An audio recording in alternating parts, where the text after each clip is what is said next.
Brought to you by V-Guard, co-powered by Sensodyne and Vimal. ಬಾಯಲ್ಲಿ ಹೇಳಿ ಕೇಸರಿ. Associate sponsor Ultratech Cement. Co-sponsored by Saptagiri NPS University. ಇನ್ನು ಶೋಭಾ ಮತ್ತು ನಿರ್ಮಲಾ ಸೇರಿದಂತೆ ಒಟ್ಟು 7 ಮಹಿಳೆಯರಿಗೆ ಇಲ್ಲಿ ಸ್ಥಾನವನ್ನು ಕೊಡಲಾಗಿದೆ.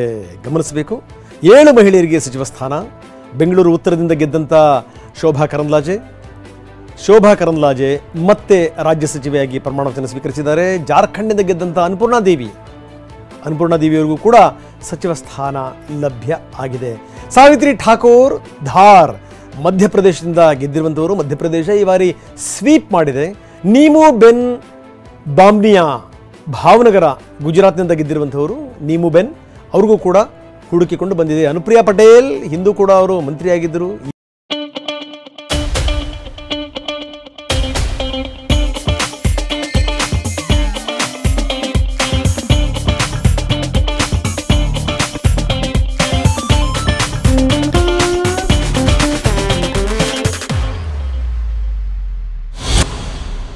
ಈ ಬಾರಿನೂ ಕೂಡ ಮಿರ್ಜಾಪುರದಿಂದ ಗೆದ್ದಿರುವಂಥ ಅನುಪ್ರಿಯಾ, ಅಪನಾದಳ ಪಾರ್ಟಿಯವರ ಅನುಪ್ರಿಯಾ ಅವರು ಕೂಡ ಮಂತ್ರಿ. ರಕ್ಷಾ ನಿಖಿಲ್ ಖಡ್ಸೆ ಮಹಾರಾಷ್ಟ್ರದಿಂದ ಗೆದ್ದಿರುವಂಥವರು, ಅಜಿತ್ ಬಣದಿಂದ ಗೆದ್ದಿರುವಂಥವರು, ಅವರು ಕೂಡ ಮಂತ್ರಿಯಾಗಿದ್ದಾರೆ. ನಿರ್ಮಲಾ ಸೀತಾರಾಮನ್ ರಾಜ್ಯಸಭೆಯಿಂದ ಕರ್ನಾಟಕದಿಂದ ಆಯ್ಕೆ ಆಗಿರುವಂಥವರು ರಾಜ್ಯಸಭೆಗೆ, ಅವರು ಕೂಡ ಮತ್ತೆ ಮಂತ್ರಿ. ನೋಡಿ, ಇಲ್ಲಿ ಅಜಿತ್ ಪವಾರ್ ಹೇಳಿದರು, ನಮ್ಮವ್ರು ಯಾರಿಗಾದ್ರೂ ಕನ್ಸಿಡರ್ ಮಾಡಲಿಲ್ಲ ಅಂತಂದರೆ ನಾವು ನಿಮ್ಮ ಜೊತೆಗೆ ಇರಬೇಕೋ ಬೇಡವೋ ಅನ್ನೋದನ್ನು ಕೂಡ ನಾವು ಯೋಚನೆ ಮಾಡಬೇಕಾಗತ್ತೆ ಅಂತ. ಗೆದ್ದಿರೋರು ಒಬ್ಬರೇ, ಪ್ರಶ್ನೆ ಬೇರೆ. ರಾಜ್ಯದಲ್ಲಿ ಒಬ್ಬರು MP ಇದ್ದಾರೆ, ಇನ್ನು ಲೋಕಸಭೆಯಲ್ಲಿ ಒಬ್ಬರು MP ಇದ್ದಾರೆ. ಆದರೂ ಕೂಡ ಅವ್ರನ್ನ ಕನ್ಸಿಡರ್ ಮಾಡಿದ್ದಾರೆ. It's very important.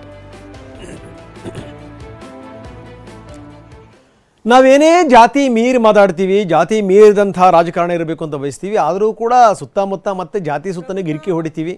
ಅದರಲ್ಲೇನು ಡೌಟ್ ಇಲ್ಲ. ಸಾಮಾನ್ಯ ವರ್ಗದಲ್ಲಿ 25 ಸಂಸದರು ಸಚಿವ ಸ್ಥಾನವನ್ನು ಪಡೆದಿದ್ದಾರೆ. ಅಂದರೆ ಸಮುದಾಯವಾರು ಯಾರ್ಯಾರು ಸಚಿವ ಸ್ಥಾನ ಪಡೆದಿದ್ದಾರೆ ಅಂತ. ಇನ್ನು OBC ಸಮುದಾಯದಲ್ಲಿ 27 ಜನ ಸಂಸದರು ಮಂತ್ರಿಗಳಾಗಿದ್ದಾರೆ. ಇದು ಪರಿಶಿಷ್ಟ ಜಾತಿಯ 10 ಸಂಸದರು ಮಂತ್ರಿಗಳಾಗಿದ್ದಾರೆ, ಸಚಿವ ಸ್ಥಾನವನ್ನು ಗಿಡಿಸಿದ್ದಾರೆ. ಪರಿಶಿಷ್ಟ ಜಾತಿ, ಪರಿಶಿಷ್ಟ ಪಂಗಡದ 5 ಸಂಸದರು ಸಚಿವರಾಗಿ ಸ್ಥಾನವನ್ನು ಪಡೆದಿದ್ದಾರೆ. ಅಲ್ಪಸಂಖ್ಯಾತ ಸಮುದಾಯದ 5 ಸಂಸದರಿಗೆ ಸಚಿವ ಸ್ಥಾನ. ಭಾಳ ಗಮನಿಸಬೇಕಾದಂಥ ಸಂಗತಿ ಇದು. 5 ಜನ ಸಾಮಾನ್ಯ ವರ್ಗದಲ್ಲಿ 25, ಇನ್ನು ಬೇರೆ ಬೇರೆ ವರ್ಗದಲ್ಲೂ ಕೂಡ 25, OBC ಸಮುದಾಯದಲ್ಲಿ 27, ಪರಿಶಿಷ್ಟ ಜಾತಿ, ಪರಿಶಿಷ್ಟ ಪಂಗಡ ಎಲ್ಲರನ್ನೂ ಕೂಡ ಕನ್ಸಿಡರ್ ಮಾಡಲಾಗಿದೆ. ಅದರ ವಿವರಗಳನ್ನು ನಾವು ಕೊಡ್ತಾ ಇದ್ವಿ. ಪರಿಶಿಷ್ಟ ಜಾತಿಯ 10 ಸಂಸದರಿಗೆ ಸಚಿವ ಸ್ಥಾನವನ್ನು ನೀಡಲಾಗಿದೆ. ಇದೆಲ್ಲದರ ಜೊತೆಗೆ ಅಲ್ಪಸಂಖ್ಯಾತರು ಕೂಡ 5 ಜನ ಪ್ರಮಾಣ ವಚನವನ್ನು ಸ್ವೀಕರಿಸಿದ್ದಾರೆ. ಇವತ್ತು ಸಂಜೆ 5 ಗಂಟೆಗೆ ಕ್ಯಾಬಿನೆಟ್ ಮೀಟಿಂಗನ್ನು ಕರೆಯಲಾಗಿದೆ.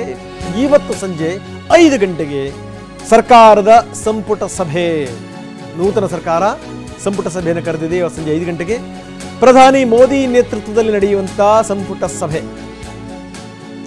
ಸಭೆಯ ನಂತರ ನೂತನ ಸಚಿವರಿಗೆ ಡಿನ್ನರ್ ಪಾರ್ಟಿ.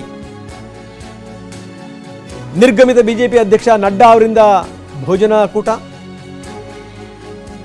ಜೊತೆಗೆ ನೂತನ ಸಚಿವರಿಗೆ ಭೋಜನ ಕೂಟದ ಜೊತೆಗೆ ಸಂಪುಟ ಸಭೆಯನ್ನು ಕೂಡ ಕರೆಯಲಾಗಿದೆ. ಸಂಜೆ 5 ಗಂಟೆಗೆ ನಡ್ಡಾ ಅವರ ನಂತರ ಯಾರು ಅಧ್ಯಕ್ಷರು ಅನ್ನುವಂಥ ಪ್ರಶ್ನೆ ಕೂಡ ಇದೆ.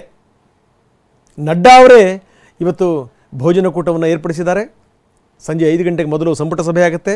ಸಂಪುಟ ಸಭೆ ಆದ ನಂತರ ಭೋಜನ ಕೂಟ ಇರುತ್ತೆ ಸಂಜೆ 5 ಗಂಟೆಗೆ.